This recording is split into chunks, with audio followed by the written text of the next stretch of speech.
But people don't think there's a way. And that if people thought there was a way, or at least something that wouldn't break the federal budget.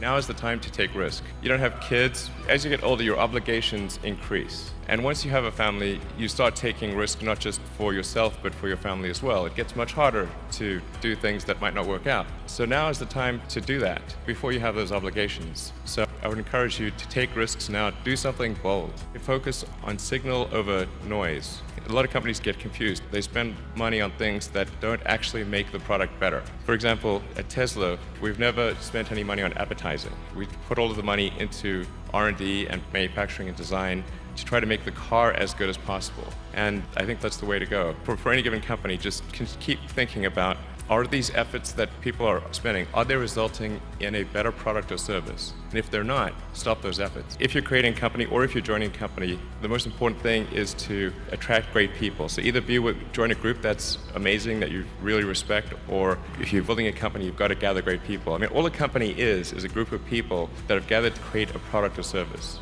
And so depending upon how talented and hardworking that group is, and the degree to which they are focused cohesively in a good direction, that will determine the success of the company. So do everything you can to gather great people if you're creating a company. Listen, life is hard. Life is unfair.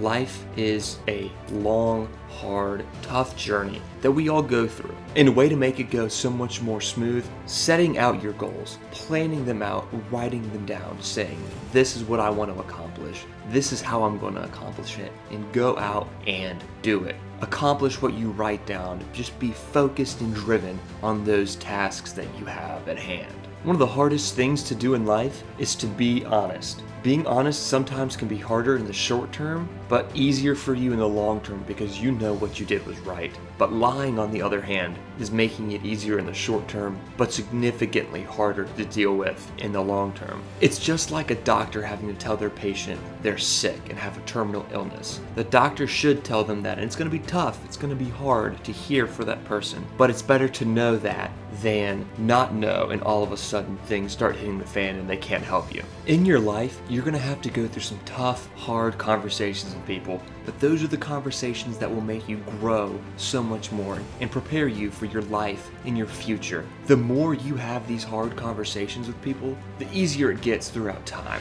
I think certainly being focused on something that you're confident will have high value to someone else, and just being really rigorous in making that assessment, because people tend to, natural human tendency is wishful thinking. So a challenge for entrepreneurs is to say, well, what's the difference between really believing in your ideals and sticking to them versus pursuing some unrealistic dream that can actually have merit? And that is a really difficult thing to tell you two things. So you need to be sort of very rigorous in your self-analysis. I think certainly extremely tenacious, and then just work like hell. I mean, you just have to put in, 80-hour every week. If other people are putting in 40-hour work weeks and you're putting in 100-hour work weeks, then even if you're doing the same thing, in 1 year you will achieve what they achieve, 4 months what it takes them a year to achieve.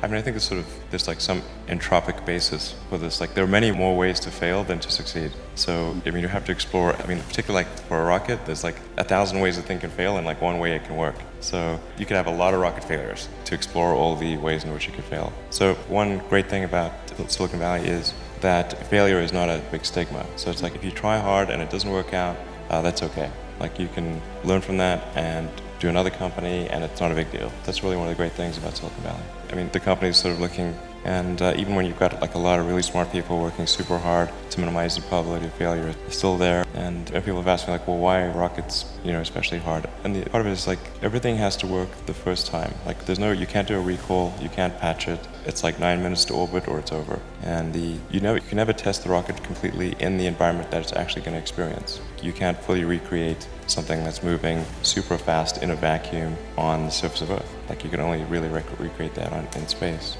The 5 things that I thought about at the time in college, quite a long time ago, 25 years ago, making life multiplanetary, accelerating the transition to sustainable energy, the internet, broadly speaking, and genetics and AI. I think I didn't expect to be involved in all of those things. I actually, at the time in college, I sort of thought helping with electrification of cars was how I would start out, and that's actually what I worked on as an intern, was advanced ultracapacitors to see if they would be a breakthrough relative to batteries for energy storage in cars. And then when I came came out to go to Stanford. That's what I was going to be doing my grad studies on was working on advanced energy storage technologies for electric cars. There does seem to be like a time for particular technologies when they're at a steep point in the inflection curve. And I didn't want to, do a PhD at Stanford and watch it all happen. And I wasn't entirely certain that the technology I'd be working on would actually succeed. You can get a, doctorate on many things that ultimately do not have practical bearing on the world. And I wanted to, I really was just trying to be useful. That's the optimization. It's like, what can I do that would actually be useful?